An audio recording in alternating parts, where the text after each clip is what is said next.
लोगों से हो पाएगा क्या?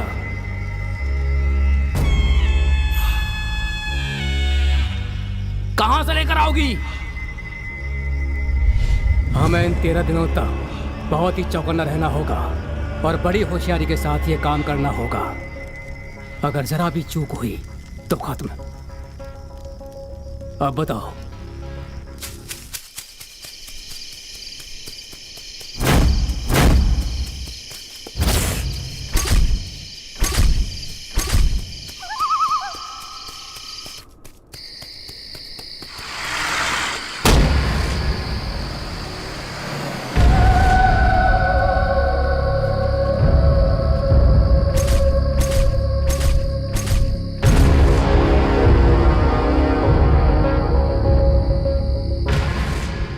नैनम छिन्दन्ति शस्त्राणि नैनम दहति पावकः।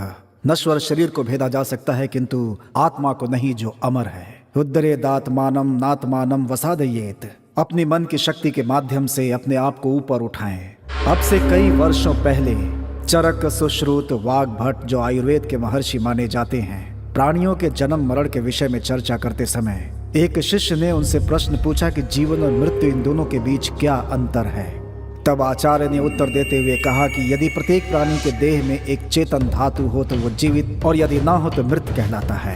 फिर वो शिष्य पूछता है कि ये चेतन धातु क्या है, तो आचार्य बताते हैं कि वो परमात्मा का एक हिस्सा है जो किसी को नजर नहीं आता, और उसी को हम आत्मा कहते हैं।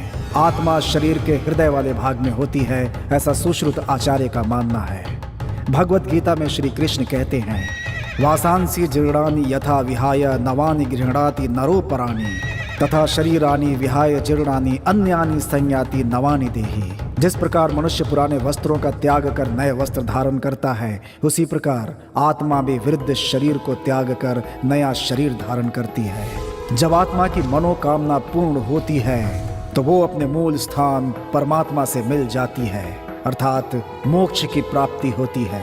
और यदि उनकी मनोकामना पूर्ण नहीं हुई तो वो मृत्यु की अग्नि में जलती रहती है। गरुड़ पुराण के अनुसार आत्मा की संख्या 13 मानी गई है। जैसे कि 13 मिनट, आत्मा को शरीर से बाहर आने के लिए 13 मिनट का समय लगता है। 13 घंटे आत्मा अपने शरीर को खोने के कारण 13 घंटे तक तड़पती है। 13 दिन आत्मा अपनी अंतिम इच्छा पूरी करने के लिए अपने सगे संबंधियों के इर्द गिर्द घूमती है। 13 महीने, इस समय में आत्मा के पुनर्जन्म की प्रक्रिया शुरू हो जाती है और 13 साल आत्मा प्रेत आत्मा बनकर सजा भुगतती है। पुराण के अनुसार आत्मा के लिए शुरू के 13 दिन अत्यंत कठिन होते हैं।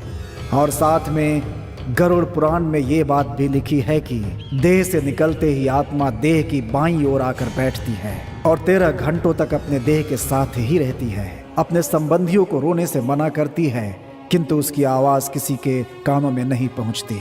देह पर जब कोई आकर हार चढ़ाता है तो आत्मा, जिस देह ने मुझे आश्रय दिया था, तूने उस पर हार चढ़ाकर उसका सम्मान किया है, बोलकर उस इंसान से गले मिलती है। ये पता चलने पर कि उसे उसका स्पर्श अनुभव नहीं हो रहा है, आत्मा दुखी होकर देह की बाईं ओर आकर बैठ जाती है। इसीलिए सभी धर्मों में पार्थिव शरीर के बाईं ओर ही उनके सगे संबंधियों को बिठाया जाता है। देह को घर से ले जाते समय उस दुखी आत्मा के कारण घर वालों पर कोई संकट ना आए, घर में दीप जलाया जाता है, क्योंकि अव्याप्त आत्माओं को रोकने की शक्ति केवल अग्निदेव में होती है। पुराणों के अनुसार वो आत्मा अपनी अंतिम इच्छा बताने के लिए 13 दिनों तक अपने सगे संबंधियों के इर्द गिर्द घूमती रहती है। ऐसी ही एक आत्मा के 13 दिनों के सफर की ये एक कहानी है।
पता है तुम यहीं कहीं हो, बताओ ना प्लीज।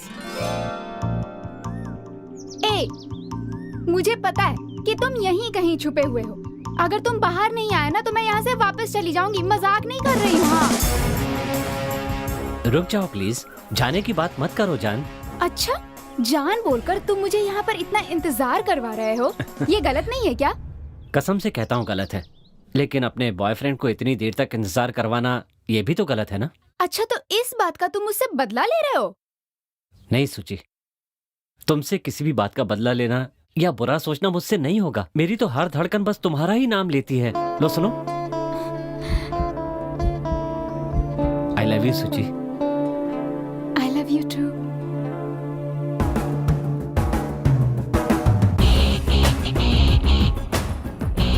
नमस्कार। मेरे पिताजी एक बात कहते थे, तुम चाहे कितने भी बड़े हो जाओ पर अपनी पोस्ट कभी नहीं भूलना, हमेशा लोगों की भलाई के बारे में सोचना। टूरिज्म मिनिस्टर होने के नाते मेरा भी यही सपना है कि मैं इस राज्य का डेवलपमेंट अच्छी तरह से कर सकूं। दैट विल स्टार्ट फ्रॉम मेरे अपने गांव बीदर से। कोई भी प्रॉब्लम आए या कोई आइडिया आए, आप मुझे इमीडिएटली कांटेक्ट करेंगे। And be a good officer mister Ram.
ओहो,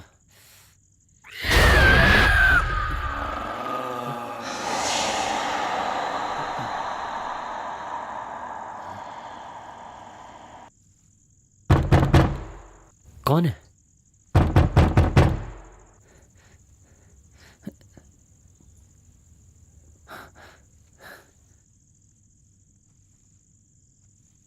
कौन है?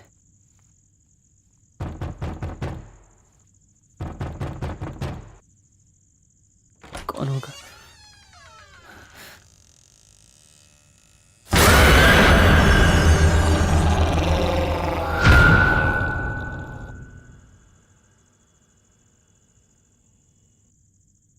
कौन है?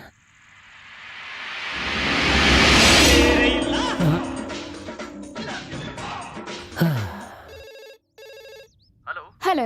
Jai Bhavani Tours and Travels. या, Shashi from AB Developer speaking. Tell me sir. Our delegate Mr. Ramanujam will arrive to Bidar today morning okay sir. from Hyderabad at 10:30 Okay. by Mumbai Express. So could you please arrange a vehicle for him? Okay, sure sir. Can you please send his details sir? Okay, I'll share the details through email and please ensure to do the needful. Okay sir, I will make it with pleasure. Thank you so much for choosing Jai Bhavani tours and travels. Thank you. Thank you sir.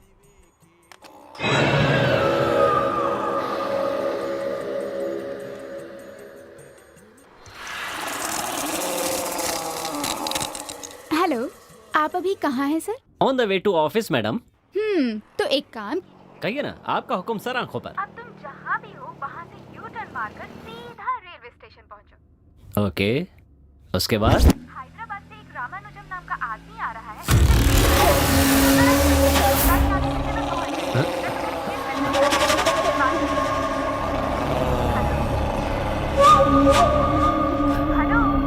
मेरी आवाज आ रही है? Okay.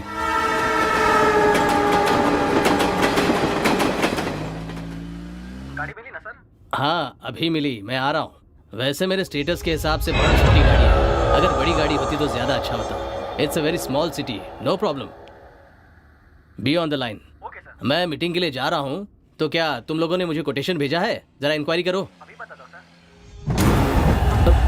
Sorry sir. अरे अरे अरे, अबे तू पीकर चला रहा है क्या? थोड़ा ऐसा चलाना यार, मुझे कोई जल्दी नहीं है। जी sir. Hello hello hello hello. हाँ क्या हुआ भाई? अभी बताता हूँ बोलकर इतना टाइम लगा दिया तूने। अभी मैं कर रहा हूँ सर, बस 2 मिनट। क्या यार 2 मिनट लगेगा कह रहा है? सही से बता कितना टाइम लगेगा? सर भेज दिया सर, देख लीजिए। हाँ शुक्र है, देखता हूँ। Driver sir. Go fast. Okay sir. ए सुन, थोड़ा एसी हाई कर। ऐसे क्या देख रहा है? एसी बढ़ाने बोल रहा हूँ ना तुझे। एसी फुल है सर।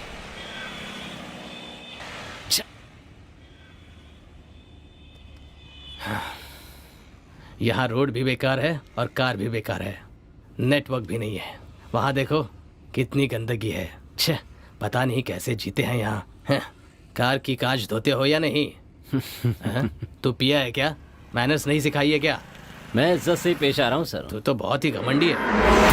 सर घमंड हम सिर्फ घमंडियों को दिखाते हैं और उनको अच्छे से नहा धोकर पूरी तरह से धो डालते हैं सर। सर हम अतिथि सत्कार में एकदम टॉप पर हैं सर। हम मेहमान की खातिरदारी में कोई कसर नहीं छोड़ते सर। ये सब रहने दो, गाड़ी तो कंडीशन में है ना? ओ गाड़ी एकदम सुपर है सर। सर 1 साल हो चुका है, इस गाड़ी ने कभी धोखा नहीं दिया। आह बहुत सुपर गाड़ी है भाई तेरी। 1 मिनट सर, मैं चेक करके देखता हूँ। हाँ कर ले। अचानक बंद कैसे हो गई? सब कुछ तो ठीक है।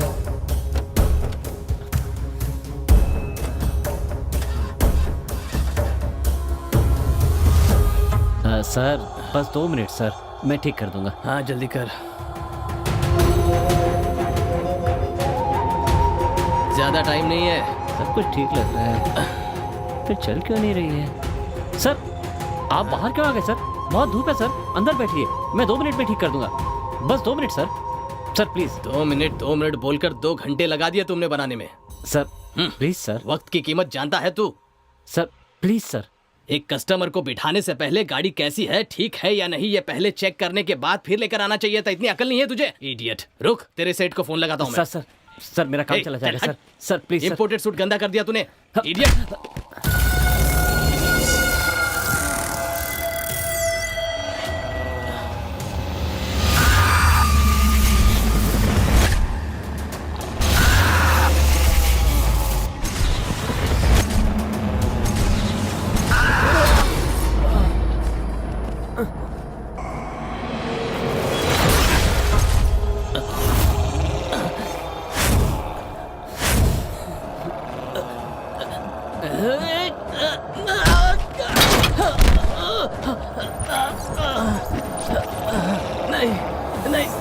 नहीं छोड़ो मुझे। अरे मत मारो। अरे क्या कर रहे हो?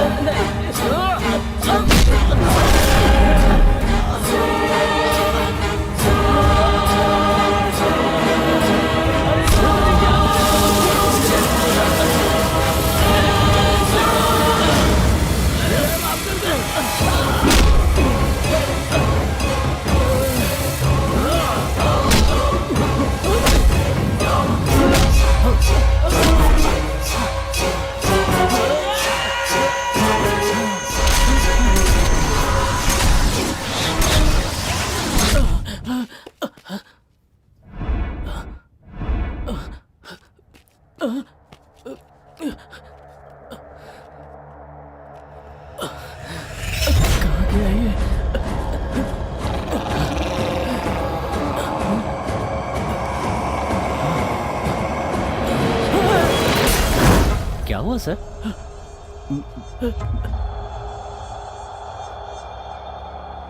क्या बात है?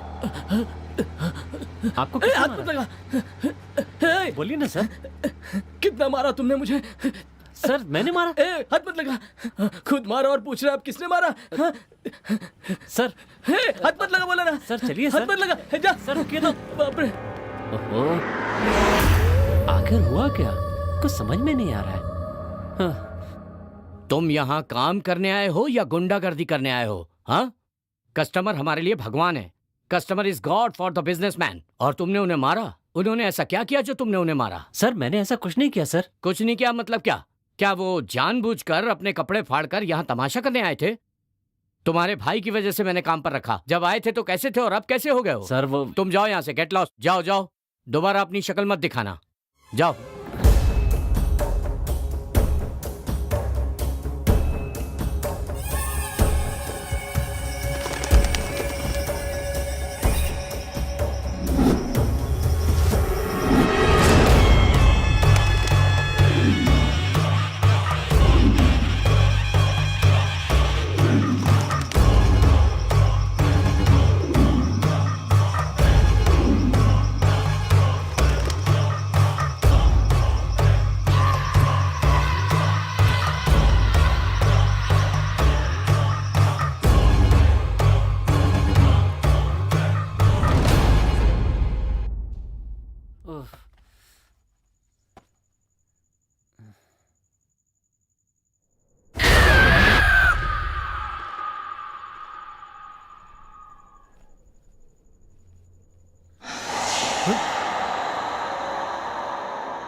दिखाई नहीं देता? मरना क्या तुझे? चल साइड हट। चल मरने के लिए हमारा ही ट्रक मिला था क्या तुझे? हाँ? अरे सुनाई नहीं दे रहा? ओ भाई चल हट। भाई मैं तो गाड़ी चला दूंगा तुझ पे। अरे क्या सोच रहा है? चल। कहाँ से चले आते? जा जा। चलिए गाड़ी चलिए।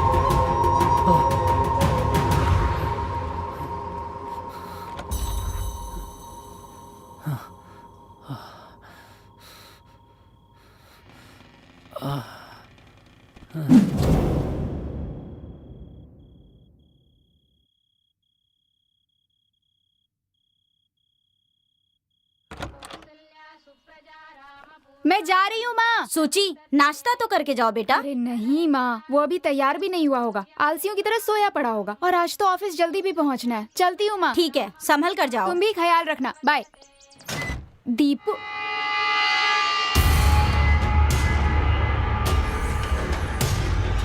दीपू,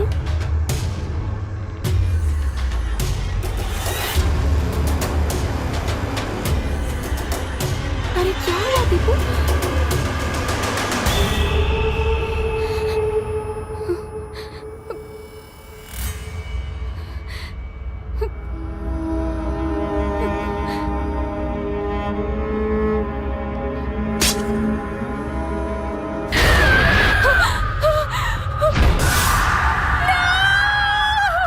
ए, क्या हुआ सुची? चिल्ला क्यों रही हो? वो यहाँ पे ओह, कॉकरोच देख लिया?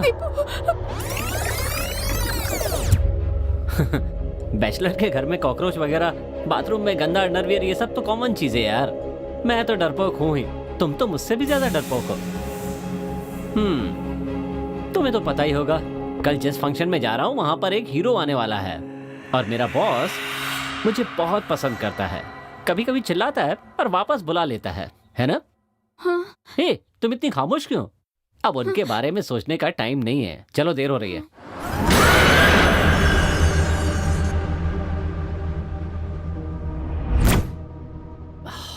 आप ग्रेट हैं बॉस। दिन में भी देखने से सबकी हवा निकल जाए ऐसी फिल्म बनाई है। रियली आप एक रियल स्टार हैं बॉस। बोलकर साइलेंट मोड में भी क्या एंट्री दी आपने बॉस।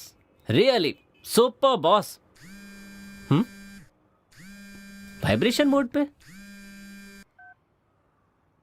कहिए मैडम। हेलो दीपू, कहाँ हो तुम? तुम परेशान क्यों हो सुची? मुझे तुमसे अर्जेंटली मिलना है। इतनी सी बात है? 2 मिनट्स, मैं अभी मंदिर के पास पहुंचता हूँ, ठीक है?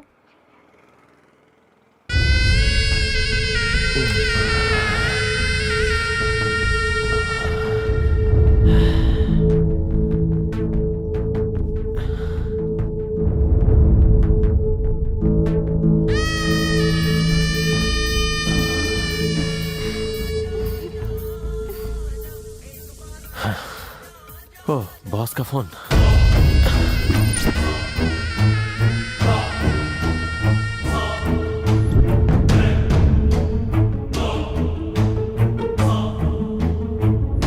ठीक है बॉस। कौन था? अरे तुम्हें इससे क्या मतलब है?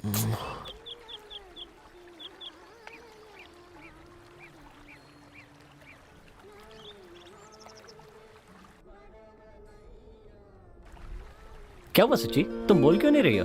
बड़ी परेशान लग रही हो। वो सुबह जब तुम्हारे घर आई थी तो मुझे अजीब सा लगा। अच्छा, मुझे भी यार 2-3 दिन से कुछ अजीब सा फील हो रहा है, इसीलिए तुम्हें यहाँ पर बुलाया। अच्छा, कल फंक्शन कहाँ है? वहीं बीदर फोर्ट में। फोर्ट में है? तो फिर मैं भी तुम्हारे साथ आऊं? हे, वहाँ जाकर देखने के बजाय घर में रहकर टीवी पर देखो, वहाँ पब्लिक बहुत होगी। नहीं बाबा, रहने दो। तुम ले जाओगे या नहीं? ए, इतना गुस्सा होने की क्या बात है? ठीक है, ले चलूंगा। दीपू, हीरो असल में कैसे होते हैं? मतलब दिखने में कैसे होते हैं? और कैसे होंगे? वो भी मेरी तरह स्मार्ट होते हैं। और हीरोइन कैसी होती है? हीरोइन वो भी सुंदर होती हैं। मुझसे भी सुंदर होती हैं क्या? तुमसे तो बहुत सुंदर होती हैं। तुम्हें तो मेरा मतलब वो नहीं है यार। लड़कियां तो फूल की तरह होती हैं, जो पेड़ पर भी अच्छी लगती हैं और पेड़ से तोड़ने के बाद भी। अब तुम्हें ही देख लो, दिन के उजाले में तुम कितनी ब्यूटीफुल लगती हो और रात में और भी ज्यादा हसीन लगती हो, और पास आने पर चने के झाड़ पर मत चढ़ाओ। सच कह रहा हूँ। आई love you Suchi. I to love you Deepu.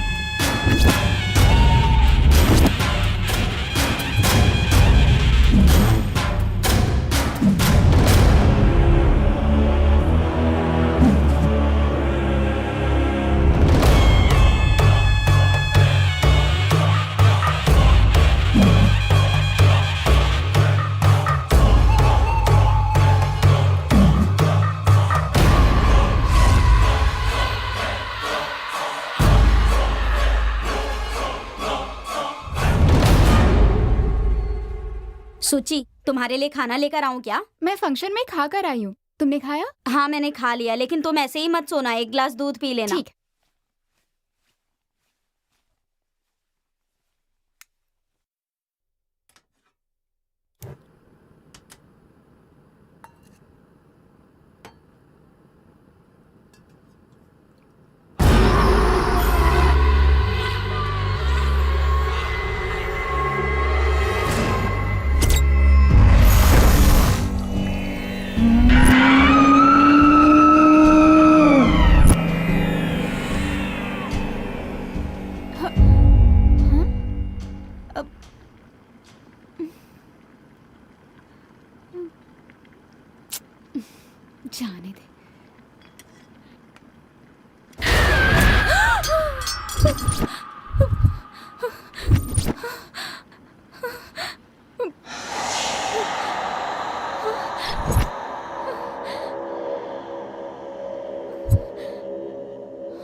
Hello, ये कब हुआ? कहाँ? ओके।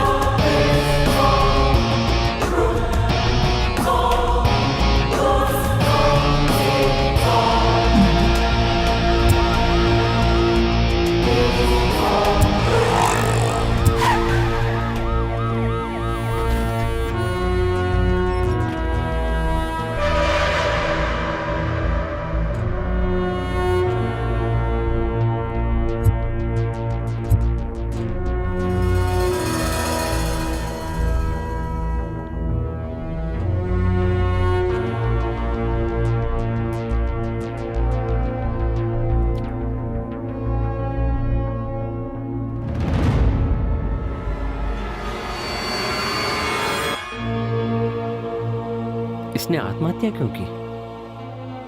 जिसने मुझे फोन किया था उसे बुलाया क्या? हाँ सर, वो आ गया है। बुलाओ उसे। पवन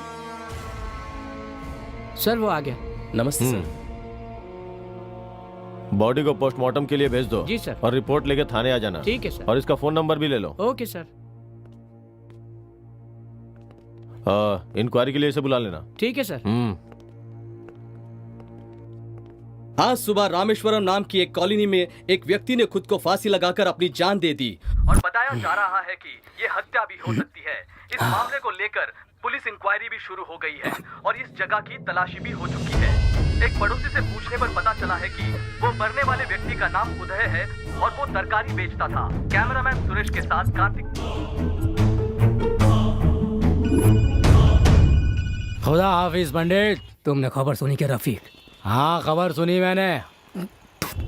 उसके लिए इतना टेंशन काहे को ले रहे हो तुम? पहले अपना काम निपटाओ। लेकिन रफीक, कल मैंने आगे की बात आगे सोचेंगे। फोन रखता हूँ। खुदा हाफिज। रफीक, रफीक। उसने आत्महत्या क्यों की? सुबह जब मैं ऑफिस जा रही थी ना, तो तुम्हारे घर के पास बहुत भीड़ थी। क्या हुआ था? मेरे घर के पास जो उदय रहता था ना, हाँ। उसने खुद को फांसी लगा के आत्महत्या कर ली। पुलिस वहाँ इंक्वायरी के लिए आई हुई थी, इसीलिए भीड़ जमा हो गई। ओह अच्छा, ऐसा क्या हुआ कि उसने आत्महत्या कर ली?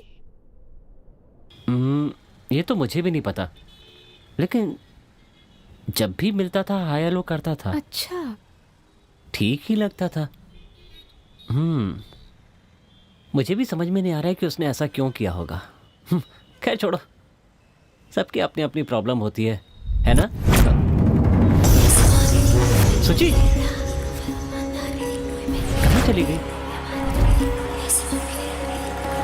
सुची, सुची, सुची, सुची, सुची, सुची।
दिमाग खराब हो गया है तुम्हारा? तुम्हें पता भी है तुमने किससे पंगा लिया और किसको मारा है? क्या हुआ है सूची? वो कितना खतरनाक है तुम्हें पता भी है? अगर वो चाहे ना तो वो हमें यूं चुटकियों में खत्म कर सकता है, समझे? ऐसे आदमी को उसी के एरिया में जाकर मारा। हे भगवान, मैंने रिक्वेस्ट की इसीलिए उन्होंने छोड़ भी दिया, नहीं तो तुम तो गए थे। अच्छा, तुम तो झगड़े का नाम सुनकर ही भाग जाते थे, फिर अचानक तुम्हें क्या हो गया? ऐसा क्यों किया तुमने? अरे मैंने कुछ नहीं किया सूची, मेरी समझ में नहीं आ रहा तुम कह क्या रही हो। इतना सब कुछ करके तुम कह रहे हो तुमने कुछ नहीं किया? अरे अगर तुम्हें कुछ हो जाता तो? पर क्या हुआ है बताओ तो। तुम नहीं समझोगी, छोड़ो ना माँ। अच्छा, मैं तो छोटी बच्ची हूँ ना? ये यहाँ पुतले की तरह बैठा हुआ है और तुम हो कि पागलों की तरह बड़बड़ बड़बड़ करती जा रही हो। यस करेक्ट, मैं पागल हो गई हूँ। तुम सही कह रही हो माँ, अब समझ गई। इसे कहाँ लेकर जाना चाहिए? चलो मेरे साथ। सूची, बीइंग अ साइकेट्रिस्ट, इनका टेस्ट करने के बाद मुझे इनमें कोई प्रॉब्लम नजर नहीं आ रही है। इनका mind balance, IQ, thinking capacity, everything is normal. आपके कहने के अनुसार स्प्लिट पर्सनालिटी के कोई सिम्टम इनमें नजर नहीं आ रहे हैं। लेकिन डॉक्टर, मैंने जो... nothing to worry, he is absolutely fine. You may गो।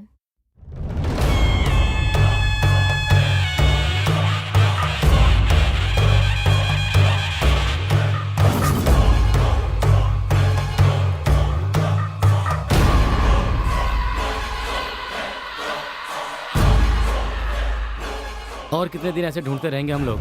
अब उनके दिमाग का दही हो रहा है, जल्दी खोजो सर।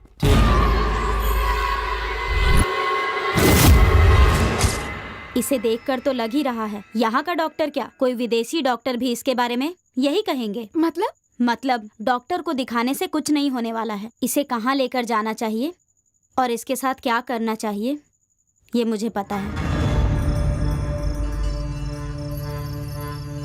आपने जो बताया वो इसके साथ सिर्फ आज ही नहीं हुआ है, 6 दिनों से हो रहा है।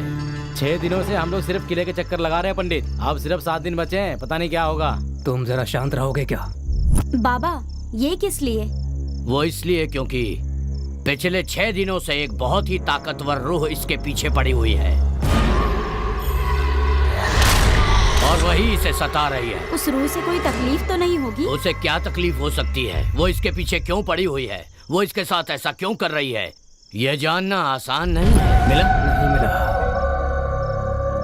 यहाँ जाऊं?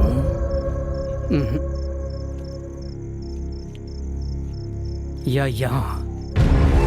मुझे मिल क्यों नहीं पा रहा है? हाँ, यहीं कहीं है। सिर्फ यही नहीं, चाहे कहीं भी जाओ, उसका राज कभी जान नहीं पाओगे।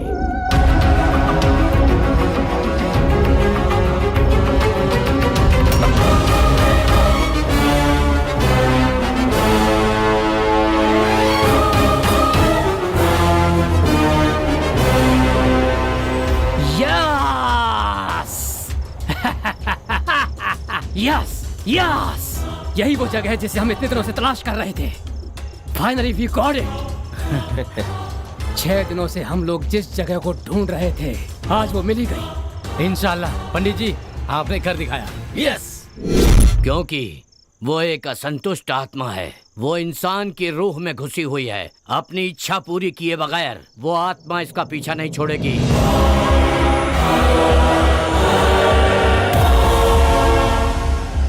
13 दिनों तक वो इसके साथ रहेगी।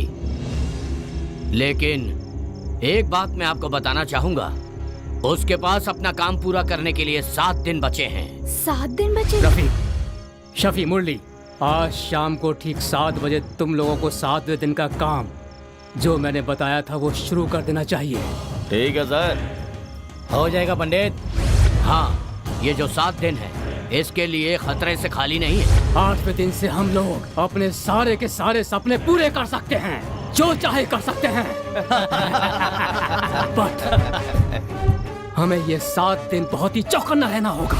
लेकिन आपको आगे 7 दिनों तक इसका बहुत ख्याल रखना पड़ेगा।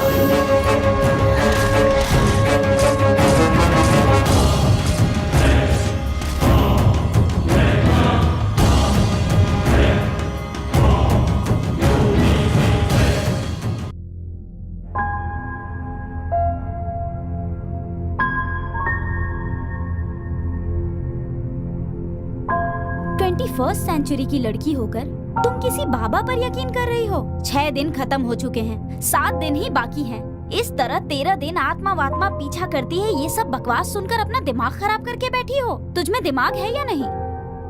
मार्केट में जो मैंने अपनी आंखों से देखा, अगर वो नहीं देखती तो मैं इतना परेशान नहीं होती। और उस दिन उस हैदराबाद की क्लाइंट ने इसके बारे में कंप्लेन भी की, पर मैंने नहीं माना। इनफैक्ट बॉस को भी मैंने कन्विंस कर लिया। लेकिन पता नहीं क्यों मुझे कल से उसके बारे में बहुत डर लग रहा है। देख सूची, it may be a psychic vibration. उसके लिए इतना अपसेट मत हो। हमने साइकियाट्रिस्ट से भी कंसल्ट किया, उसने कहा सब कुछ नॉर्मल है। अगर कोई किसी लड़की को छेड़े तो ये स्वाभाविक है कि उसका बॉयफ्रेंड अपनी आंखों के सामने ये सब कुछ सहन नहीं करेगा। और ऐसे में अगर जिन लोगों ने तुम्हें छेड़ा उसको उसने बुरी तरीके से मारा, तो इसमें उसने गलत क्या किया? तुम एजुकेटेड होकर भी ये सब सोच रही हो। अगर भगवान जैसी पॉजिटिव एनर्जी हो सकती है तो शैतान जैसी नेगेटिव एनर्जी नहीं हो सकती? मुझे बहुत डर लग रहा है ज्योति, कहीं मैं उसे खो ना दूं। रिलैक्स सूची, अगर तुम्हें ऐसा लगता है कि कोई रूह वगैरह जैसी कोई प्रॉब्लम है तो इसका कोई सॉल्यूशन तो होगा ही। दीपू के साथ थोड़े दिन के लिए कहीं घूमने चली जाओ। एनवायरनमेंट के चेंज होते ही तेरा डिप्रेशन मूड भी थोड़ा चेंज हो जाएगा। और अगर बाहर जाने के बाद भी कुछ नहीं हुआ तो? बात तो सही है। तू एक काम कर, यहाँ वहाँ घूमने के बजाय मेरे अंकल का आयुर्वेदिक सेंटर है, अगर वहाँ गई तो उसका ट्रीटमेंट भी हो जाएगा और तेरा मूड भी चेंज हो जाएगा। अगर तू अभी हाँ कहेगी तो मैं फोन करके अरेंजमेंट करवा देती हूँ। ठीक है। कम ऑन सूची, सब ठीक हो जाएगा। चल अब।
तुम हो। क्या हुआ दीपू, तुम इतने डरे हुए क्यों हो? क्या बताऊं सुची, दरवाजे की घंटी भी बजती है तो खोलने में डर लगता है मुझे। अजीब सी आवाजें मुझे बार बार सुनाई देती हैं। अगर यही चलता रहा तो सच कहता हूँ मैं पागल हो जाऊंगा। प्लीज प्लीज मुझे बचा लो सुची। अरे बुद्धू, जब तक मैं जिंदा हूँ तुम्हें कुछ नहीं होने दूंगी। Don't worry, I am with you. I love you Suchi, I love you. I love you too.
बेटा दीपू।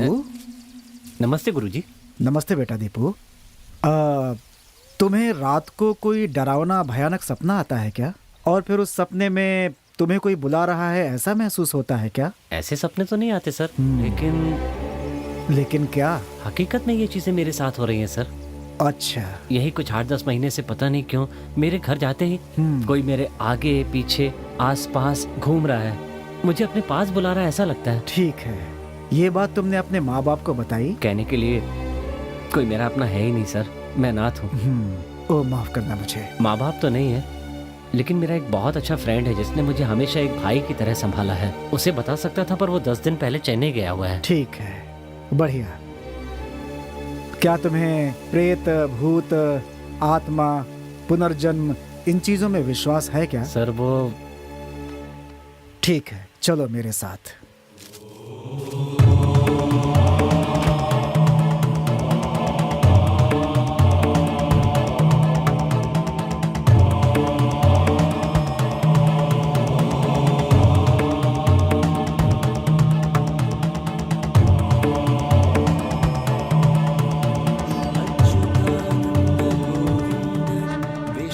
श्लोक सुनाई दे रहा है तुम्हें? हाँ सुनाई दे रहा है। इसे यदि संभव हो तो धीरे धीरे धीरे दोहराते जाओ। ठीक है सर। और फिर कल क्या हुआ था, परसों क्या हुआ था, उसके पहले क्या हुआ था, ये सब धीरे धीरे याद करते जाओ। याद करो बेटा, याद करो।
बीदर के नवाब का काम लाजवाब है। बस आपकी दुआ है भाईजान। गुलबर्गा के कवाजे बंदे नवाज से लेकर बीजापुर तक हमारा ही हुक्म चलता है, लेकिन यहाँ भी राज करना चाहते हैं। आप हमसे बड़े हैं, इसका मतलब ये नहीं कि हम आपके गुलाम हैं। मेरे कहने का मतलब गुलामी नहीं है। बस कह दिया ना, शहंशाह अब आगे एक लफ्ज भी नहीं सुनेंगे। गुस्ताखी माफ हो जनाब। बीदर शहंशाह की आन है, शान है। अगर यहाँ किसी ने कदम भी रखा ना तो उसे चीर के रख देंगे, क्योंकि यह किला शहंशाह की जान है। और इस तरह से हैदराबाद प्रांत के नवाब और बीदर प्रांत के नवाब दोनों रिश्ते में सगे भाई होने के बावजूद अधिकार के लोभ ने उनके बीच एक बहुत बड़ी दीवार खड़ी कर दी। एक साधारण सेनापति ने मुझसे ऐसी बात की ये सोचकर हैदराबाद के नवाब को अपमान महसूस होता है और वो अपने राज्य में लौट जाते हैं। इस सेनापति की खुददारी देखकर बीदर के नवाब को खुशी तो बहुत होती है, लेकिन एक तरफ संबंध और दूसरी तरफ अधिकार, इन बंधनों में बंधकर दोनों भाई परेशान रहने लगते हैं। सरफरोशी की दास्तां में ऊंचा है इनका मुकाम, जिंदगी के फलसफे में प्यार बन गया बेईमान। कैसा है ये इम्तिहान, क्या से क्या हुआ जहां, ये लम्हे हैं मीठे, हाथ से ये ना छूटे। सुल्तान शहंशाह है, तकदीर इनसे खुलती है, कुदरत भी मेहरबान है, कर ले सलाम। सल्तनत की शान है, इधर की ये आन है, शेर ये जवां है, कर ले सलाम। अब तुझसे गुलामी नहीं, बल्कि तुझे मारकर सुल्तान बनकर दिखाऊंगा। और वहाँ हैदराबाद के नवाब अपने अपमान का बदला लेने की कोशिश में लगा रहता है और साथ ही साथ बीदर पर कब्जा करने का मंसूबा बनाता रहता है।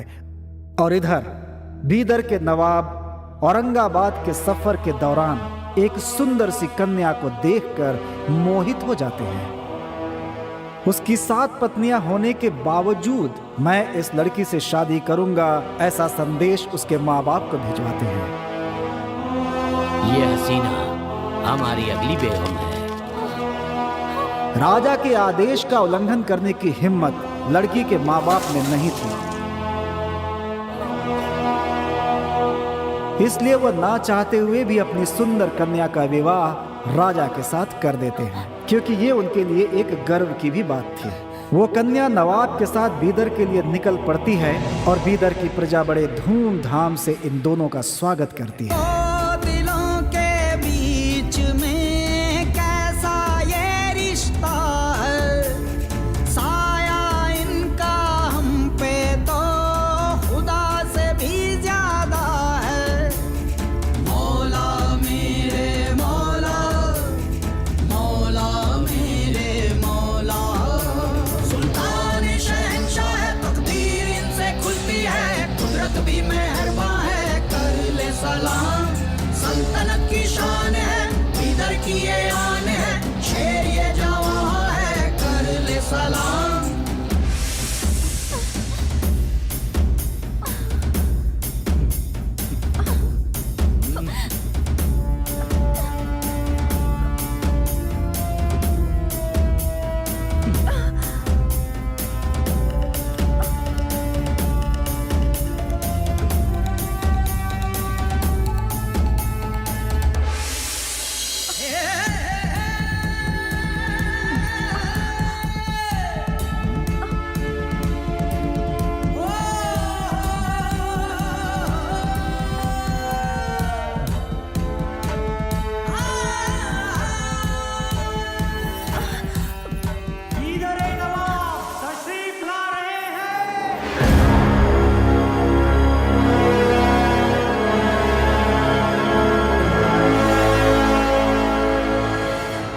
अंगारों पर चलने वाले पैर मखमल के बिस्तर पर हैं, लेकिन आपके चेहरे का बेगमी ताज कहाँ खो गया जानसीन?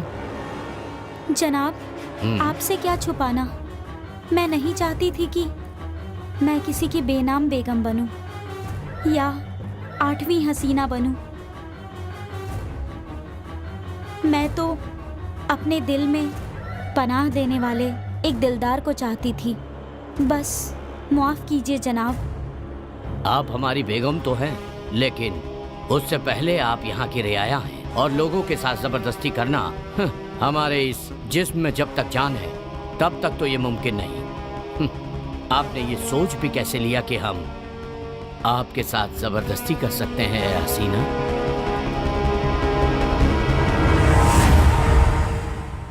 एक बात सुन लीजिए, आपके दिल में अपनी जगह बनाने के बाद ही मिलेंगे।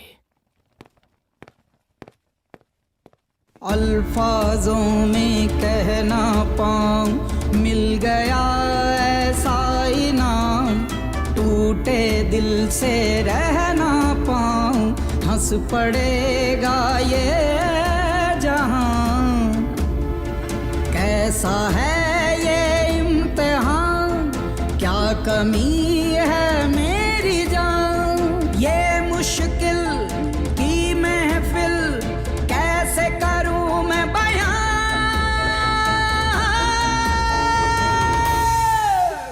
सुल्तान शहंशाह है, तकदीर इनसे खुलती है, कुदरत भी मेहरबान है, कर ले सलाम।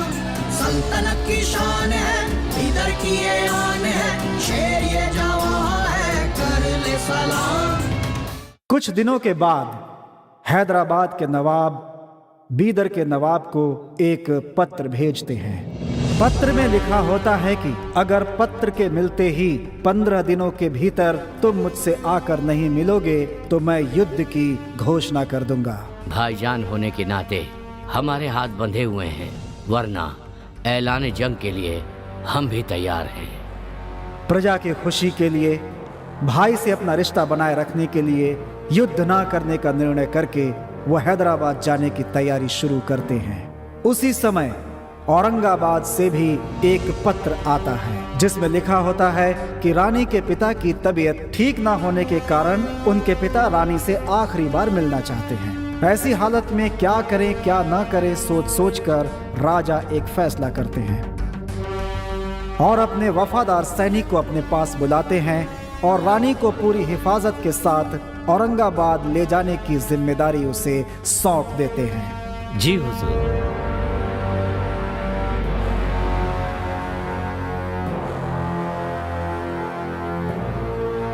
या खुदा, ये किस इम्तिहान में फंसा दिया है तूने।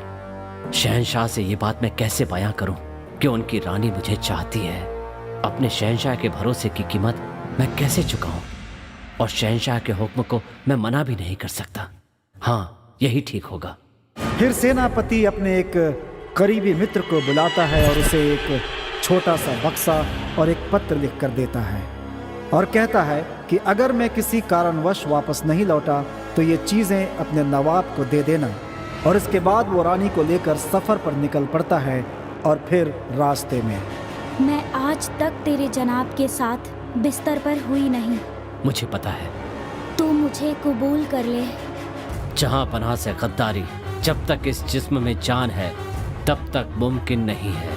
मेरा ये वादा है कि हमारा ये नाता शहंशाह को पता नहीं चलेगा।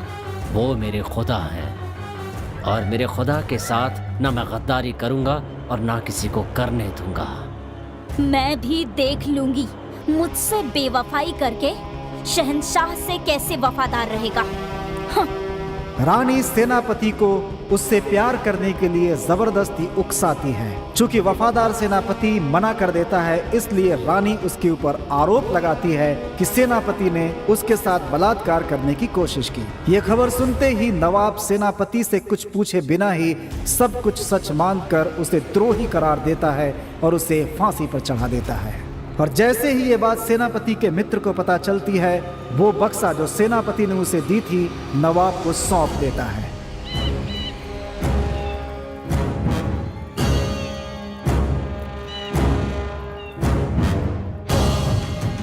ऐ मेरे खुदा, मुझे माफ करना। अगर आप एक इशारा करते कि 100 लोगों से लड़कर आ, तो मैं खुशी खुशी चला जाता। अपनी जान की बाजी लगाकर मैं दुश्मनों को मार गिराता या उनके हाथों आपकी खातिर अपनी जान दे देता। मगर आपने एक बहुत मुश्किल काम सौंपा, आपकी बेगम को मेरे साथ भेज दिया। अफसोस की बात यह है कि आपकी बेगम आपको नहीं बल्कि मुझे चाहती है। औरंगाबाद के इस 3 दिन के सफर में अगर जवानी के जोश में मैं बहक गया, आपसे गद्दारी करने का बोझ मैं सह नहीं पाऊंगा।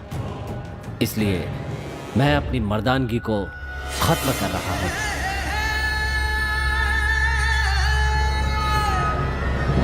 या खुदा, ये कैसी गलती हो गई मुझसे।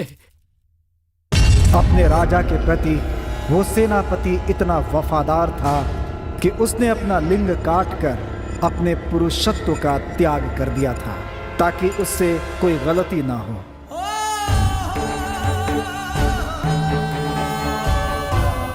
नवाब को जब इस सच्चाई का पता चलता है तो नवाब क्रोध में आकर रानी को भी फांसी पर चढ़ा देते हैं। लेकिन रानी की मौत से भी नवाब को तसल्ली नहीं मिलती।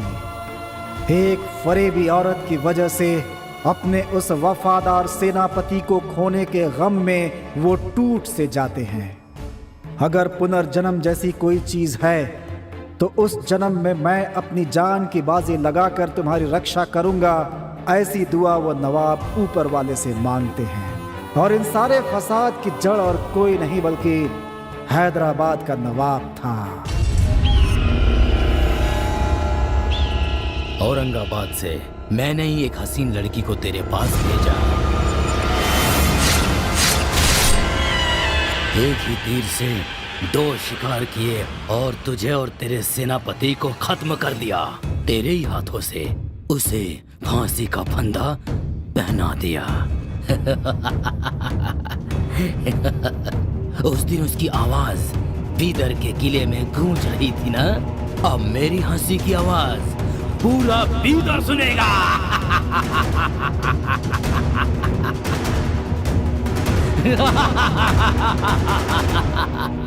वो सेनापति और कोई नहीं, तुम ही हो। क्यों दीपू, तुम्हें आश्चर्य हो रहा है ना? बिल्कुल आश्चर्य होने वाली बात ही है, क्योंकि ये एक सच है। तुम्हारे पिछले जन्म की कहानी मुझे कैसे पता चली, यही सोच रहे हो ना? हाँ, यही तो आयुर्वेद है। ये कोई सामान्य वस्तु नहीं है, बहुत ही पुरानी, बहुत ही पवित्र जीवन का विज्ञान है। जब मैं तुमसे पहली बार मिला तभी मैंने तुम्हारी समस्याओं के बारे में सोचना शुरू कर दिया था। फिर मुझे पता चला कि पिछले 10 दिनों से एक अत्यंत ही अज्ञात शक्ति, एक पवित्र आत्मा तुम्हारे चारों ओर मंडरा रही है। मंत्रों के उच्चारण से उस आत्मा से मैं संपर्क करने की कोशिश करता रहा। हाँ, मुझे सफलता मिल गई। इस प्रयोग से मुझे जो पता चला है कि जो तुम्हारा पीछा कर रही है वो राजा की आत्मा है। पिछले जन्म में निर्दोष होने के बावजूद तुम्हें फांसी पर चढ़ाने की जो उसने भूल की, उसकी वजह से वो पश्चाताप की आग में जल रहा है और प्रायश्चित के लिए ही इस जन्म में तुम्हारा पीछा कर रहा है। इतने दिनों से वो आत्मा तुम्हारी रक्षा कर रही है, इसीलिए पिछले 10 दिनों से तुम्हारे साथ ऐसा हो रहा है। वो आत्मा तुम्हें डराने के लिए नहीं और ना ही तुम्हें परेशान करने के लिए तुम्हारा पीछा कर रही है, बल्कि तुम्हें बचाना चाहती है। उसे सिर्फ 13 दिनों का ही समय मिला है, जिसमें से 10 दिन बीत चुके हैं। अब उसके पास सिर्फ 3 दिन ही बचे हुए हैं। तुम्हारे ऊपर जब भी किसी प्रकार का संकट आ रहा है, वो हर बार अपने तरीके से बचाने की कोशिश कर रही है। अब तुम्हें खतरा किससे है, वो तुम्हें कैसे बचा रही है, ये सब मैं नहीं जानता, लेकिन वो आत्मा तुम्हें कुछ बताना चाहती है, लेकिन तुम उससे डर रहे हो, इसीलिए वो चुप है। अगर वो प्रेत आत्मा होती तो तुम्हारे साथ कठोरता से पेश आती, या फिर तुम्हें जिन लोगों से खतरा है वो उनके ऊपर हमला करती। लेकिन ये एक पवित्र आत्मा है, लगभग परमात्मा का ही रूप। वो किसी का बुरा चाह ही नहीं सकती, वो तो हमेशा सबका भला ही चाहती है, लेकिन सबका सीधा उसके साथ संबंध बनना संभव नहीं है। साधारण व्यक्ति तो उसके बारे में सोच ही नहीं सकता, क्योंकि जानते हो साधारण व्यक्ति की बुद्धि उसके पास तक पहुंच ही नहीं सकती सच्चे लोगों के सिवा। समझ गए? 3, 8, 8, 5, 13 पुष्य। हाँ, आज से तीसरे दिन शाम को पुष्य नक्षत्र शाम को ठीक 7 बजे अगर उससे बात करने का प्रयास करेंगे तो वो भी तुम्हारे साथ बात करने का प्रयास करेगी। ये कुल 13 मिनट का समय होता है। अगर तुम्हारे ऊपर कोई संकट मंडरा रहा है तो वो तुम्हें उसे बचाने की कोशिश करेगी। सच कह रहा हूँ, अगर अब भी तुमने उसे जवाब नहीं दिया तो तुम्हारी मदद कोई नहीं कर सकता। समझे? डरो मत, हिम्मत से काम लो, उसकी भावनाओं को समझो, वो तुम्हारी मदद करना चाहती है। चलो बहादुर बच्चे, चलो।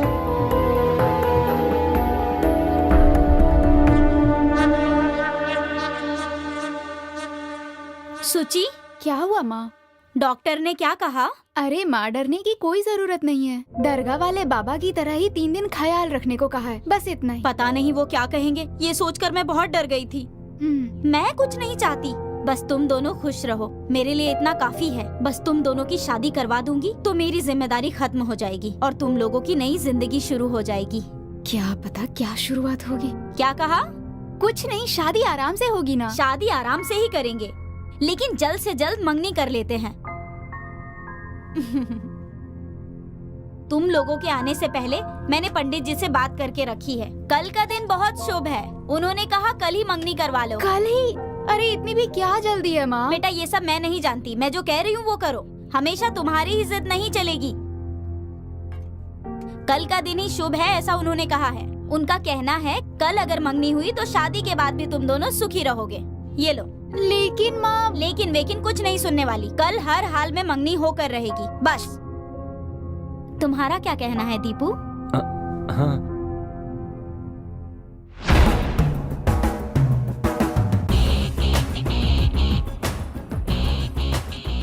उस दिन सबको लग रहा था कि उसने खुद फांसी लगाई है, लेकिन इसमें तो लिखा है कि it is not hanging death. उसमें ड्रग्स इंजेक्ट किया गया था और ड्रग्स की वजह से ही हार्ट ब्लॉक हो गया, जिसकी वजह से मौत हो गई। हाँ sir. I think this is not due to cervical pressure. इस रिपोर्ट से पता चलता है कि डॉक्टर कितना चालाक है, तो फिर मर्डर करने वाला बहुत ही चालाक होगा। अच्छा, उस दिन स्पॉट पे इंस्पेक्शन करते वक्त कुछ एविडेंस मिले थे ना जो तुम्हें दिए थे? यस। कहाँ है वो? ये लीजिए। गुड। Bhavani travel agency. वैसे प्रदीप और उदय नाम का कोई आदमी हमारे यहाँ काम नहीं करता सर। बट इस आईडी कार्ड में जो एड्रेस और फोन नंबर है वो यहीं का है ना? हाँ यस सर। Quite interesting. चलिए।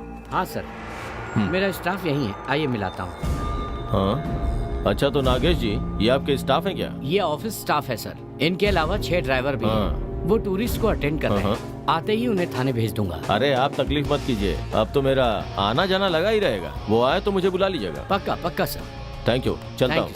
एनी टाइम आइए सर। हाँ मिस्टर नागेश। Yes sir. देखिए, जब तक मैं इस केस की इन्वेस्टिगेशन कर रहा हूँ, इन्वेस्टिगेशन पूरा होने के पहले आपका कोई भी स्टाफ या आपका ड्राइवर बिना मेरी परमिशन लिए कहीं दूर नहीं जा सकता। Okay sir. ओके सर, मैं कह दूंगा सर। अच्छा नागेश जी, ये दोनों कौन है? ये दोनों भी स्टाफ है सर। हाँ। ये रिसेप्शनिस्ट सुचित्रा है और ये दीपू है ड्राइवर। ओह नमस्ते सर। ये क्या है? आज हमारी एंगेजमेंट है सर, इसलिए इन्हें इनवाइट करने के लिए आए थे। मिठाई लीजिए। Thank you. लगता है इनविटेशन के पहले ही मैं बिन बुलाए मेहमान की तरह आ गया। बाय द वे, सदा खुश रहो। भगवान आप लोगों की जोड़ी बनाए रखे। Thank you sir. सर शाम को मेरी सगाई, आप जरूर आइए। सिर्फ आज ही नहीं, अब तो मेरा आना जाना लगा रहेगा। Okay, take care. See you mister Nagesh. Okay sir. Sir एक सवाल पूछना चाहता हूँ मैं। हाँ। जहाँ पर मर्डर हुआ है और हमें जो आईडी कार्ड मिला वो इस ट्रैवल एजेंसी का, ये तो कंफर्म हो गया है ना सर? तो अपने स्टाइल से जांच पड़ताल शुरू कीजिए सर। आप ऐसा क्यों नहीं कर रहे हैं, मेरी तो समझ में नहीं आ रहा है। अगर तुम्हें समझ में आ जाता तो हाँ सर। मेरी जगह पे तुम होते ना, और तेरी जगह पे मैं होता। देख, खूनी ने पहले खून किया, उसके बाद इसे आत्महत्या का रूप देने के लिए लाश को फांसी से लटका दिया। और सबसे खास बात, उसने बिना सोचे समझे ये मर्डर नहीं किया। उसने बहुत होशियारी से नस में एयर इंजेक्ट करके बहुत ही चालाकी से मर्डर किया है। मेरी नजर में वो खूनी बहुत ही चालाक है, इसलिए उसने हमें डाइवर्ट करने के लिए उसका वो आईडी कार्ड उसने उस जगह पे फेंका ताकि वो हमें मिल जाए। इस तरह के केस अक्सर कॉम्प्लिकेटेड होते हैं, लेकिन कोई बात नहीं, लगता है उसे उल्टे रास्ते पे चलने में मजा आता है। मैं भी उल्टे रास्ते पे चल के उसकी गर्दन दबोच लूंगा।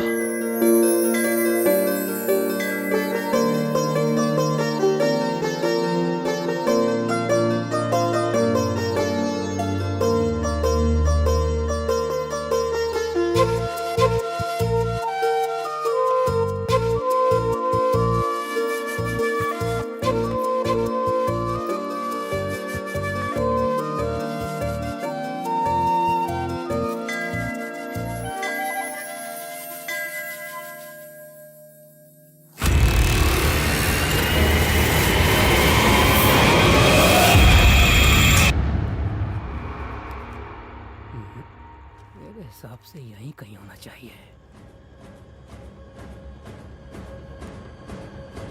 यहाँ से इस जगह पर आते हैं तो इस जगह पर ही होगा।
तुम्हें वहाँ जाने की क्या जरूरत थी?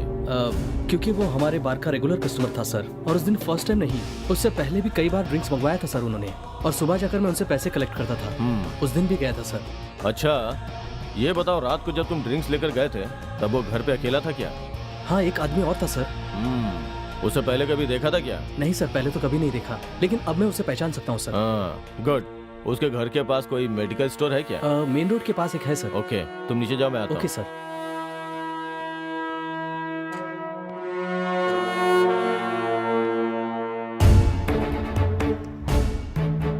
इतनी चालाकी से खून किया है, मतलब इसके पीछे जरूर कोई मकसद है। Medical store.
कहाँ चला गया ये?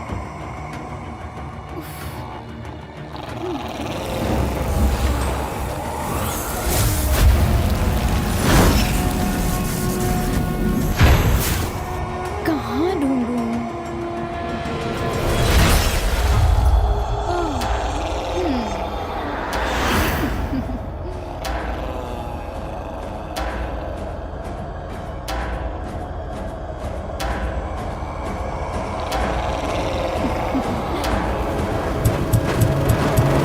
क्या हुआ साहब आपको?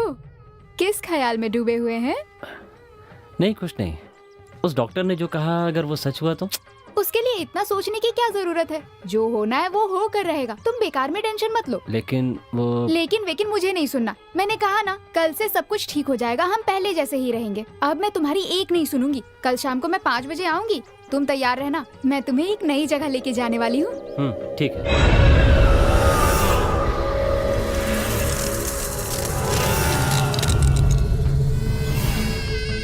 खबर पता चली क्या रफीक भाई? बताएगा तभी तो पता चलेगा। राइट। अपना उदय है ना, उसने आत्महत्या नहीं की थी। तो कहना क्या चाहता है? उसका मर्डर हुआ था। मर्डर था? हाँ, और मर्डर करने वाले को पुलिस हर जगह तलाश कर रही है भाई। मूड क्यों खराब कर रहे हैं? चुपचाप ही है, समझा इसको। सही कहा भाई, लेकिन हम मूड बनाने की बातें ही करते रहेंगे या सुल्तान की तरह एंजॉय भी करेंगे? कल शाम को 7 बजे जब वो पंडित काम खत्म करेगा तब वहाँ के सुल्तान हम होंगे और हमारी आसपास की लड़कियाँ हमारी बेगम होगी। इसे कहीं देखा हुआ लग रहा है। कहाँ देखा है? बस कुछ दिन की बात है, उसके बाद जिंदगी में ऐश ही ऐश होंगे। वाह, हम सब सुल्तान होंगे और सारी लड़कियां हमारी बेगम। सुनना, यहाँ खड़ा क्या कर रहा है? यहाँ के सिगरेट लेकर आ। हाँ ओके सर। बढ़िया है भाई। ज्यादा चढ़गी क्या?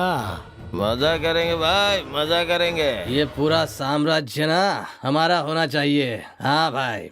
ये नशा भी क्या चीज है यार? जी करता है बस पीता रहूं। नशा कभी उतरे ही ना। हट जाओ भाई। चुप कर। क्यों बजा रहा है तू इतनी तेज? भाई साहब क्या है? थोड़ी देर के लिए गाड़ी हटा लीजिए ना, मैं निकल जाऊंगा यहाँ से। नहीं जाने दिया तो? रोड तेरे बाप का है क्या? क्या? तो क्या मैं ऐसा बोलूं भाई? कौन है बे? RT officer? ये बस अपना पुराना यार है। तेरे को तो उसी दिन मार देने वाला था, लेकिन तेरी किस्मत सही थी। क्या बोलूं बेटा, अगर तुझे मारा ना तो मेरा ही लॉस होगा, इसलिए छोड़ दिया। क्या रे, ये तेरी लवर है क्या? वाह, ये तो डांसर है। इधर आओ। क्या बाबा ये देखो हमारी रात की रानी इधर बैठी है। क्या लग रही है यार? हेलो हेलो हेलो, ये सब क्या हो रहा है भाई? पहले सीधे तो खड़े हो जाओ। ज्यादा जाना मत बन, इसे छोड़ और दफा हो जा। चल, बिहार में मिलेगा तू, समझा? कस्टमर को ऐसे समय में छोड़कर चले जाना ठीक नहीं होता भाई, वो भी एक लेडी कस्टमर को ऐसी सुनसान जगह पे। आप ये ठीक नहीं कर रहे हैं भाई। ओ कबूतर, इतनी झाड़पट्टी क्यों दिखा रहा है? ये तेरी लवर है क्या? अरे ये बार डांसर है, समझा? जब वो बार में डांस करती है तो बार डांसर होती है, लेकिन अभी मेरी कस्टमर है। हम इतने शरीफ नहीं है जो तेरी बात सुन के चुपचाप चले जाएंगे। अबे फिल्म के हीरो की तरह डायलॉग क्यों मार रहा है बे? चल निकल यहाँ से, जाने मत। अरे बाहर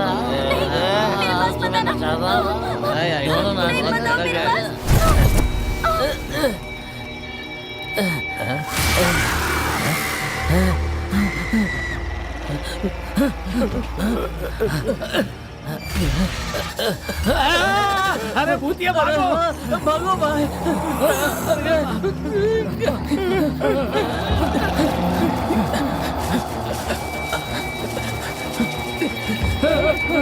अरे भागो भाई, क्या कर रहे हो? उठो।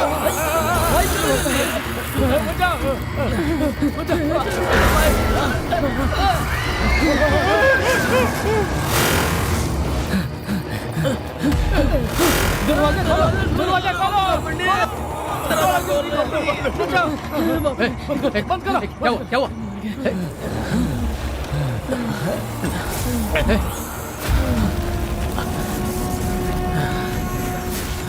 क्या हुआ? शफी, मुरली, रफीक, क्या हुआ? पहले दरवाजा बंद करो, दरवाजा बंद करो, बंद करो। बंद कर दिया है, पहले ये बताओ क्या हुआ? वो कोई पीछे से आकर मेरे को मारा, फिर गला दबाने लगा। किसी तरह जान बचाकर मैं भाग कर आया। तुम कैसे भी करके मुझे बचा लो पंडित। मुझे मालूम था कि ऐसा जरूर कुछ होगा। जानते हो क्यों? हम जो महान काम करने जा रहे हैं वो दिन कल है, भूल तो नहीं गए तुम लोग? मतलब कल 13वां दिन है, याद है ना? स्वाभाविक है, हमें अपने रास्ते से भटकाने के लिए कोई हमारे साथ ये सब कर रहा है। इनफैक्ट कल मुझे भी ऐसा ही कुछ महसूस हुआ था। पंडित, कहीं उदय के साथ भी ऐसा ही कुछ हो सकता है। सर, हमारे साथ भी कुछ बुरा हुआ तो? शफी, अगर हम ऐसे ही डरते रहेंगे तो कुछ भी हासिल नहीं कर पाएंगे। पहले अपने काम को अंजाम देने के बारे में सोचो। विश्वास रखो तुम लोग, कल ही उस काम को अंजाम देते हैं। बाद में एक तांत्रिक से मैं बात करके देखूंगा। अगर कोई हमारे पीछे जादू टोना करवा रहा है तो हम पर उसका प्रभाव ना पड़े, ऐसा कोई एक रास्ता मैं जरूर निकाल लूंगा। हाँ, ऐसा ही कुछ कीजिए सर। हाँ, जल्दी करो पंडित। हाँ, तुम लोग धीरज रखो। कल की तैयारी हो गई ना रफीक? सब कुछ रेडी है पंडित जी, आपने जो जो कहा है वो सब कर दिया है। गुड, तो काम हो जाएगा ना? बिल्कुल पंडित जी। ठीक है।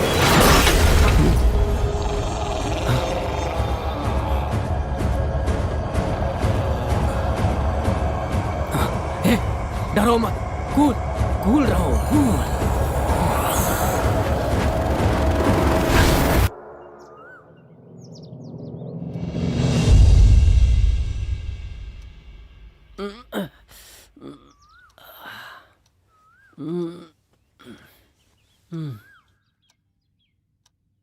डॉक्टर ने कहा था कि आज शाम को 7 बजे मेरे ऊपर मुसीबत आएगी। मतलब सिर्फ 13 घंटे बचे हैं। ये कुल 13 मिनट का समय होता है। अगर तुम्हारे ऊपर कोई संकट मंडरा रहा है तो वो तुम्हें उसे बचाने की कोशिश करेगी, लेकिन आपको आगे 7 दिनों तक इसका बहुत ख्याल रखना पड़ेगा। अगर उससे बात करने का प्रयास करेंगे तो वो भी तुम्हारे साथ बात करने का प्रयास करेगी।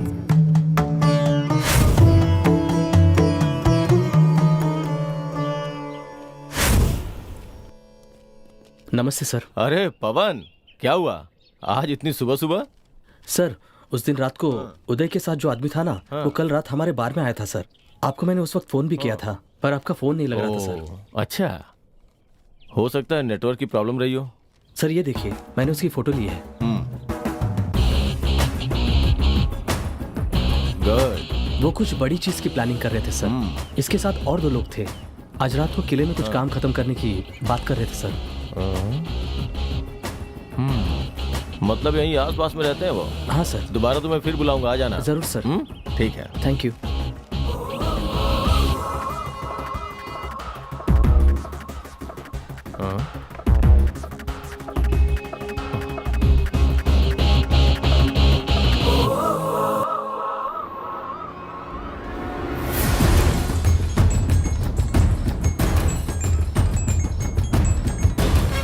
हाँ बोलो राम। सर, मुझे मिली इन्फॉर्मेशन के मुताबिक आज शाम में 7 बजे किले में कुछ होने वाला है सर। अच्छा, अगर मेरा शक सही निकला तो मुझे और पुलिस फोर्स की जरूरत पड़ेगी सर। तुम एक अच्छे ऑफिसर हो। I will consider your request. मैं कमिश्नर से बात करूंगा। पहले तुम ये पता लगाओ कि वहाँ क्या इनलीगल एक्टिविटीज चल रही है, तब तक रिस्क तुम्हारा है। Yes sir. Be careful. Thank you sir. Okay.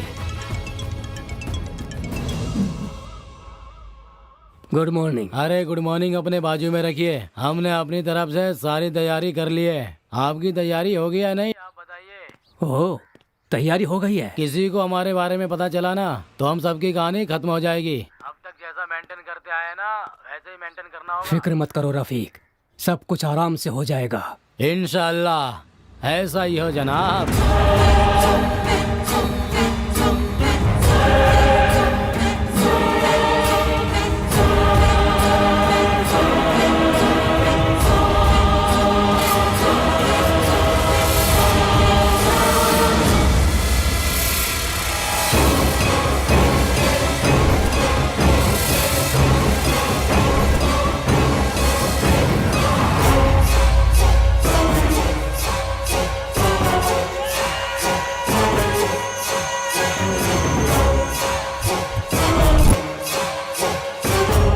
यही वो किला है। इस पुराने किले के सिर्फ 2 ही एंट्रेंस हैं।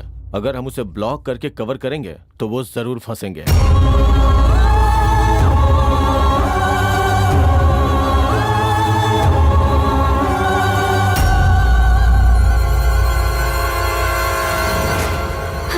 थक गए। आज मेरी जिंदगी का सबसे बड़ा दिन है। I am so happy Deepu. तुम तो हैप्पी हो, पर मुझे बहुत टेंशन हो रही है। टेंशन टेंशन लेने का नहीं, देने का डाले।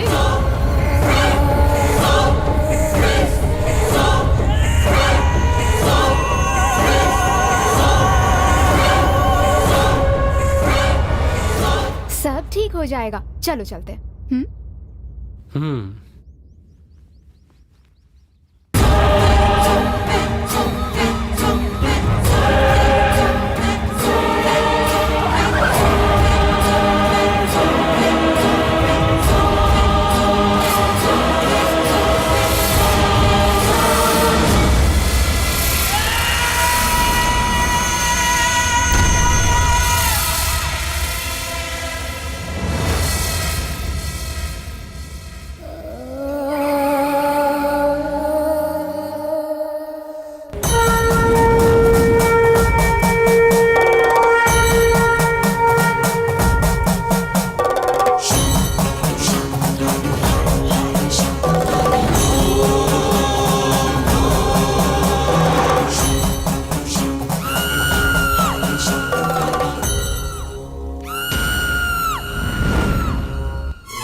देर हो रही है। वो आने वाले हैं ना? हाँ, वो पक्का आएंगे सर। ऐसा मौका फिर से नहीं मिलने वाला।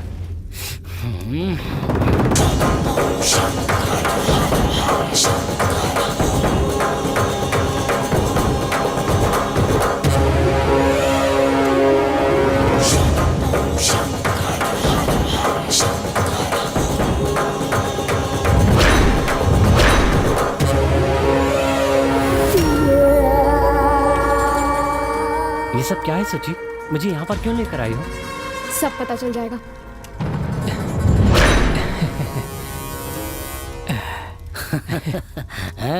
देखा पंडित? गुड रफीक, अच्छा अरेंजमेंट किया है।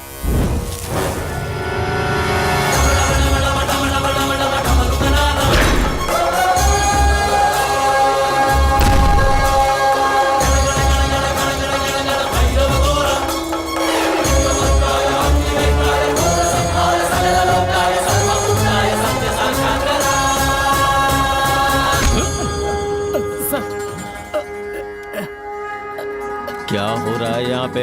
सर, मेरे दोस्त के शरीर से भूत भगा रहे हैं सर। ओह, तू उसका भूत भगा रहा है? मैं तेरा भूत भगाऊंगा। मैंने क्या किया सर? क्या किया है? ये भूत क्या नहीं किया है, सब पता चलेगा।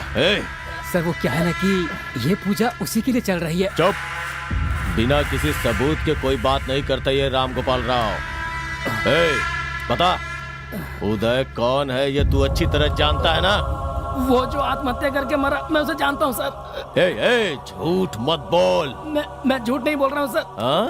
वो मेरे भाई जैसा था सर। बोलो ना पंडित जी। वो क्या बोलेंगे? तूने ही उसका खून किया, उसे फांसी से लटकाया और फिर आत्महत्या बोल के अफवाह फैला दी। तूने उसे क्यों मारा सीधी तरह से बता दे। कुछ नहीं किया। अगर सच नहीं बताया तो यहीं पे इनकाउंटर कर दूंगा। सर बताता हूँ सर। बोल।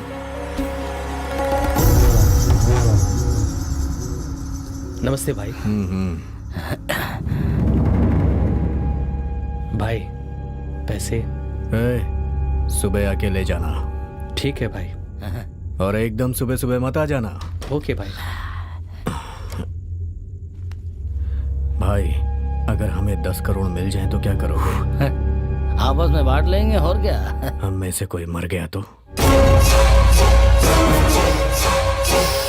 अरे हाँ बिल्कुल सही कह रहा है छोटू। अबे साले मेरे दिमाग में एक आइडिया है तेरे लिए। हाँ मरने के लिए पैदा हुआ है। हाँ तू ना मेरे भाई जैसा है, तुझे बिना दर्द दिए तेरी जान लूंगा। सभी लोग इंजेक्शन से दवा देते हैं और मैं तुझे हवा का इंजेक्शन दूंगा, है ना? बस हो गया मेरे भाई, हो गया। चैन से मरेगा, चैन से। तेरा आइडिया तेरे काम में ही गया, मर गया।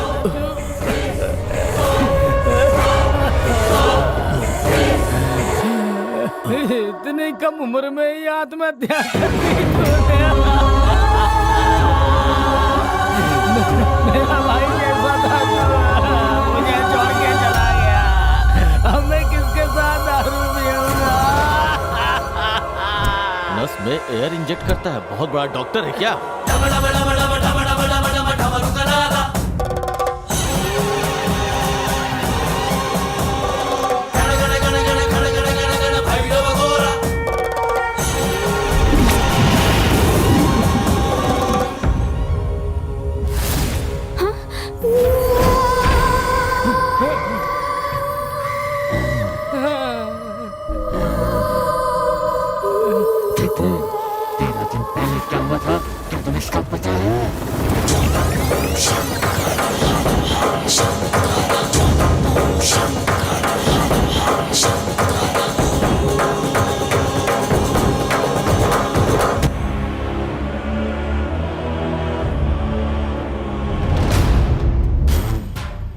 यस, तुम्हारा अंदाजा सही है, लेकिन तुम लोग जितना सोच रहे हो उससे भी 10 गुना ज्यादा खजाना उस किले में गड़ा हुआ है।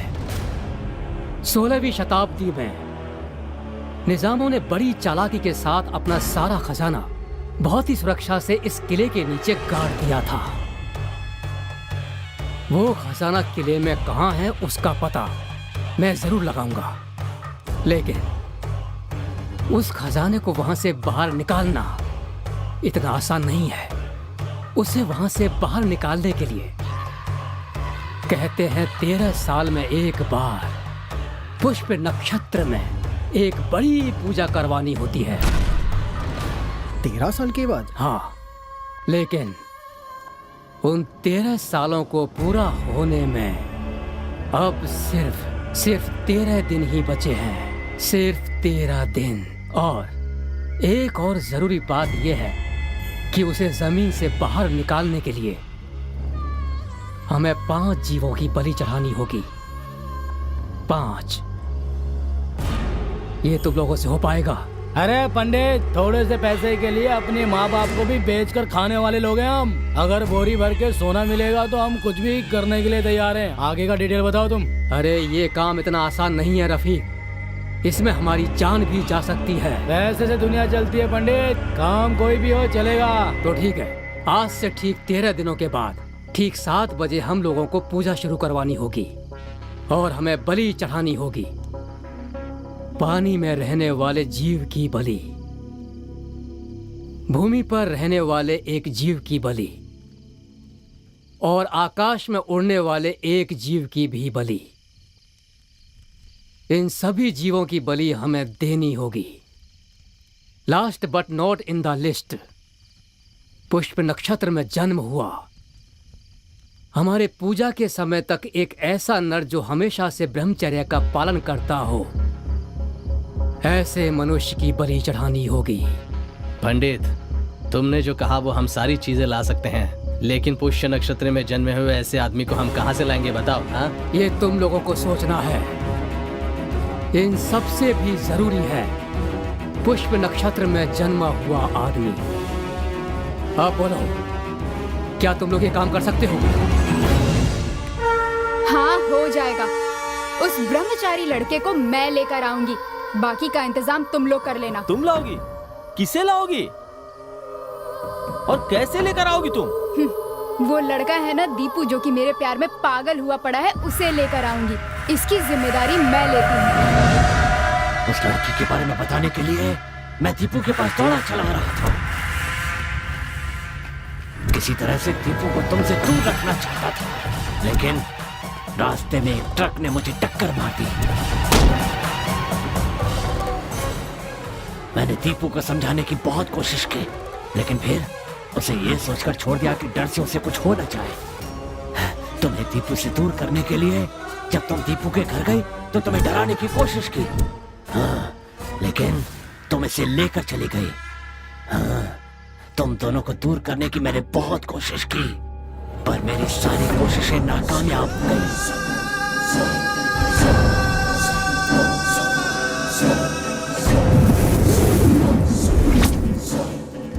तुम ड्रामा कर रहे हो या सच कह रहे हो ये मैं नहीं जानती, बट यस, मैं तुम्हारी बलि चढ़ाने के लिए यहाँ लेकर आई हूँ। इतना ही नहीं, इतने दिनों तक तुमसे प्यार का नाटक तुम्हें यहाँ लाने के लिए ही किया मैंने। तुम्हें लगा तुमसे प्यार करती थी। ऐसा पता है क्यों किया? क्योंकि मुझे मेहनत नहीं, शॉर्टकट से पैसे कमाने थे। अगर पैसे होंगे ना तो तेरे जैसे हजारों बॉयफ्रेंड मिल जाएंगे मुझे। मेरे लिए पैसा ही सब कुछ क्यों है तुम्हें पता है? क्योंकि पैसों की वजह से मेरी फैमिली बर्बाद हो गई। कर्जदारों का कर्ज न चुका पाने की वजह से मेरे पिताजी ने आत्महत्या कर ली। उन्होंने ये तक नहीं सोचा कि उनकी 2 छोटी बेटियां हैं।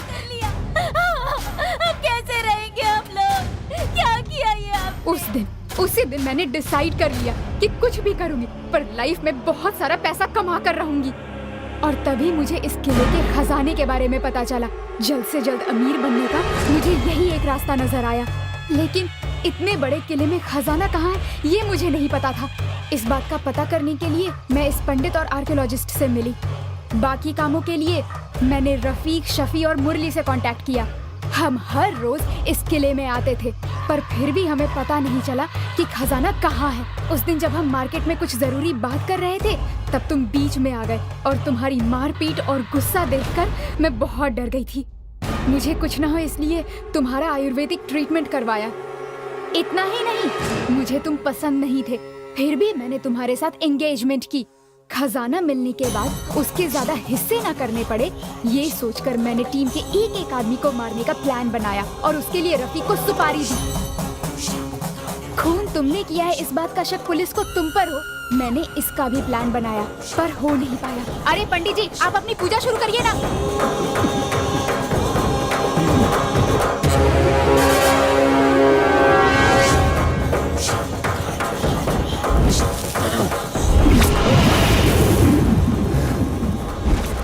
सोचा तुम्हें जान से मार दूं, पर ऐसा नहीं कर पाया।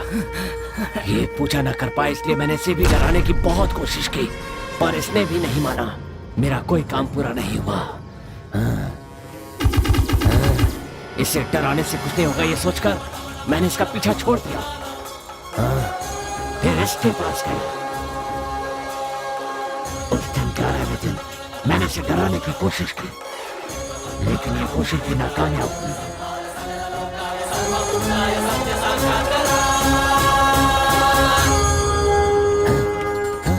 फिर आखिरी में मैं इन लोगों के पास गया।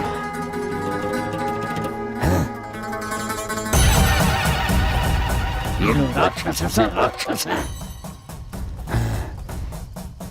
मेरे दीपू को इन लोगों से बचा लीजिए सर। सर प्लीज सर, किसी तरह मेरे दीपू को इनसे बचा लीजिए सर। प्लीज सर, बचा लीजिए सर, प्लीज सर, यही मेरी आखिरी इच्छा है sir.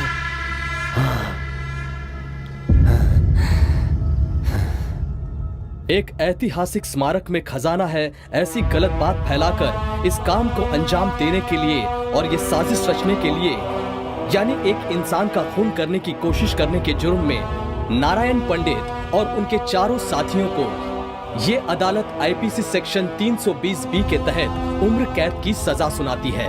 The court is dismissed. जब आत्मा की मनोकामना पूर्ण होती है तो वो अपने मूल स्थान परमात्मा में मिल जाती है, अर्थात उसे मोक्ष प्राप्त होता है। और अगर मनोकामना पूर्ण ना हो तो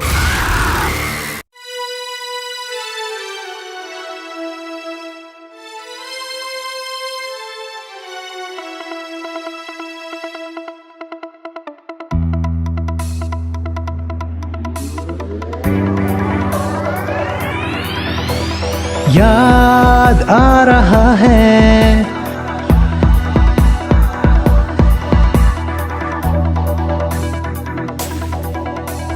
याद आ रहा है, बरसों पहले तूने मुझे एक ना बिछड़ने का वादा किया था।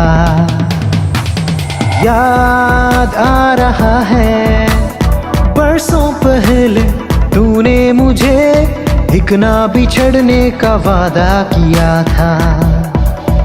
कैसे उस दिन को भुला दूं, कैसे ये रातें बिताऊं, कैसे उस दिन को भुला दूं, कैसे ये रातें बिताऊं। ऐसा तूने जख्म दिया है, इसको मैं कैसे मिटाऊं। ऐसा तूने जख्म दिया है, इसको मैं कैसे मिटाऊं। याद आ रहा है, बरसों पहले तूने मुझे एक ना बिछड़ने का वादा किया था।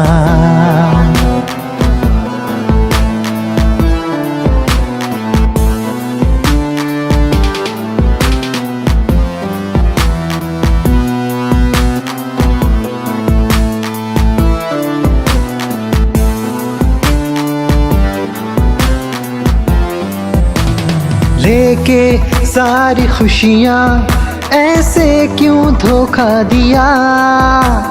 बदनाम करके मुझको तूने कितना सुकून पाया।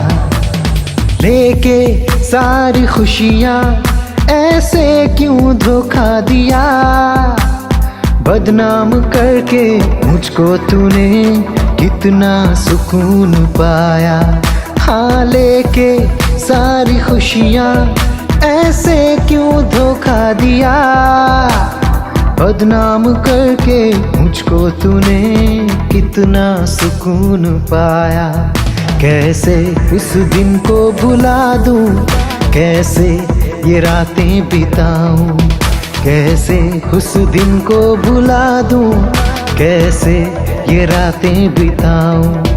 ऐसा तूने जख्म दिया है, इसको मैं कैसे मिटाऊं।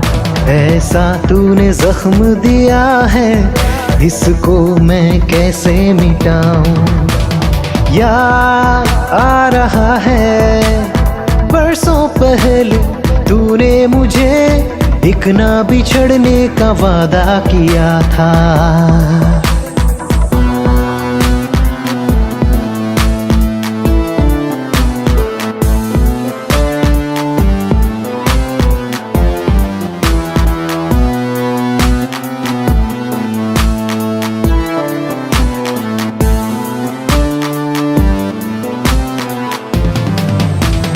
देके दर्द इतना, तुझको क्या चैन मिला। बदनाम करके मुझको तूने कितना सुकून पाया। हाँ, देके दर्द इतना, तुझको क्या चैन मिला। बदनाम करके मुझको तूने कितना सुकून पाया। कैसे उस दिन को भुला दूं, कैसे ये रातें बिताऊं। कैसे उस दिन को भुला दूं, कैसे ये रातें बिताऊं। ऐसा तूने जख्म दिया है, इसको मैं कैसे मिटाऊं। ऐसा तूने जख्म दिया है, इसको मैं कैसे मिटाऊं। याद आ रहा है, बरसों पहले तूने मुझे एक ना बिछड़ने का वादा किया था। याद आ रहा है बरसों पहले तूने मुझे एक ना बिछड़ने का वादा किया था, एक ना बिछड़ने का वादा किया था।